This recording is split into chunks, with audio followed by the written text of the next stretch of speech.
ভাই আপনার এই ভিডিও দেখেন ভাই, পাগলের ইংরেজি কথা বলে ভাই, এটা দেখলে হাসতে হাসতে পেটে ব্যথা হইব ভাই। ফুল ভিডিও দেখেন।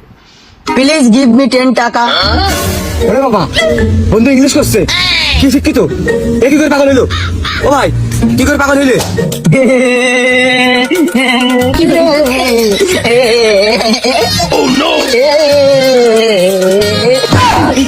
বলো, পাগলের পাগল কথা খেলবে নাকি? তো কাল লাগে টাকা দাও, টাকা দাও, নায়িকা থেকে টাকা দাও, টাকা দাও, টাকা দাও, নায়িকা কোথা করে ফোনে টাকা দাও, নায়িকা বুকিং টাকা দাও, 10 টাকা দাও, তুমি 10 টাকা দাও, তুমি 20 টাকা দাও, টাকা দাও, কিন্তু টাকা দাও, টাকা দাও, টাকা দাও। এ বন্ধু, একটি বেশি পাগল না অল্প পাগল? এ তো সেভ করে ব্যক্তি হচ্ছে। এই বিড়ি যদিও নেয় তাহলে মনে করবো ভালো মানুষ, আর এই টাকা যদিও নেয় তাহলে মনে করবো পাগল।